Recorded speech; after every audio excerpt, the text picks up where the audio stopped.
नमस्ते आप सभी को हमारे YouTube चैनल पहले कागज में आप सभी का स्वागत है। तो चलिए आज हम पढ़ते हैं NIRF के बारे में।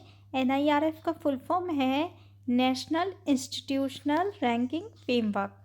तो चर्चा करते हैं। राष्ट्रीय संस्थागत रैंकिंग फ्रेमवर्क यानी कि NIRF पूरे देश में उच्च शिक्षा संस्थानों यानी कि हायर एजुकेशन इंस्टीट्यूशन की रेटिंग करने का एक सरकार का एक प्रारंभिक प्रयास है। NIRF की शुरुआत कब हुई थी? 29 सितंबर 2015 में इसे लॉन्च किया गया था। शुरुआत में NIRF में भाग लेना वैकल्पिक था, पहले ज़रूरी नहीं था, वैकल्पिक था, लेकिन 2018 में यह सभी सरकारी शिक्षण संस्थानों के लिए अनिवार्य हो गया। 2018 से NIRF को अनिवार्य कर दिया गया है। तो आगे पढ़ते हैं। NIRF रैंकिंग के लिए प्रयोग किए जाने वाले कुछ पैरामीटर्स। NIRF के लिए कुछ पैरामीटर्स निर्धारित किए गए हैं, तो नीचे उनका वर्णन है, वो देखते हैं। पहला है टीचिंग लर्निंग एंड रिसोर्सेज।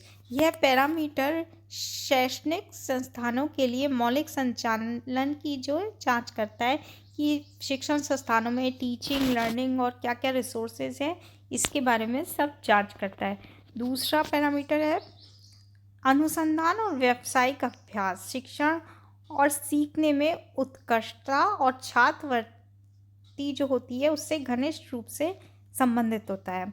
तीसरा है स्नातक परिणाम। यह पैरामीटर बुनियादी निर्देश और सीखने की सफलता का मूल्यांकन करता है, मतलब जो भी परिणाम आते हैं उसका मूल्यांकन करता है, एवोल्यूशन करता है। और चौथा है आउटरीच और विशिष्टता। महिलाओं के प्रतिनिधित्व पर विशेष रूप से ध्यान देता है, चौथा। और अंतिम और पांचवा पैरामीटर है सहकर्मी धारणा। यह पैरामीटर जोड़ता है कि एक संस्था की धारणा भी महत्वपूर्ण है, जो धारणा है वो महत्वपूर्ण है। राष्ट्रीय संस्थागत रैंकिंग जो है उसका ढांचा है शिक्षा संस्थानों में प्रमुख रूप से 12 श्रेणियों के अनुसार राष्ट्रीय संस्थागत रैंकिंग फ्रेमवर्क द्वारा स्थान दिया गया है। प्रारंभिक NIRF रैंकिंग में विश्वविद्यालयों की केवल 4 श्रेणियों को ही शामिल किया गया था, जो 2016 में प्रकाशित हुई थी, और 2017 में संस्थानों की 2 और श्रेणियां इसमें जोड़ी गईं। –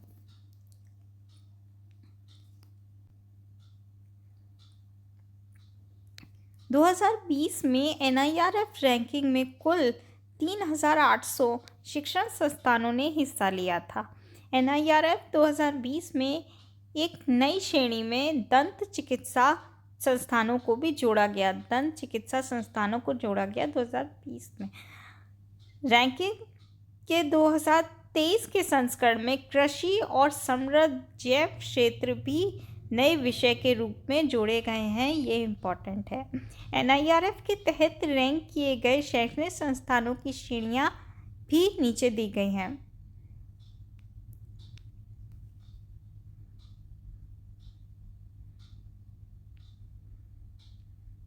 ये हैं श्रेणियां: overall, universities, college, research institute, engineering, management, pharmacy, medical, dental जो जोड़ा गया था 20 में, और law, architecture and planning, agriculture and sectors जो अभी जोड़े गए, और इनोवेशंस। तो आज के लिए बस इतना ही, फिर आपसे मिलेंगे अगले वीडियो में कुछ इम्पॉर्टेंट टॉपिक के साथ। तब तक के लिए बाय बाय।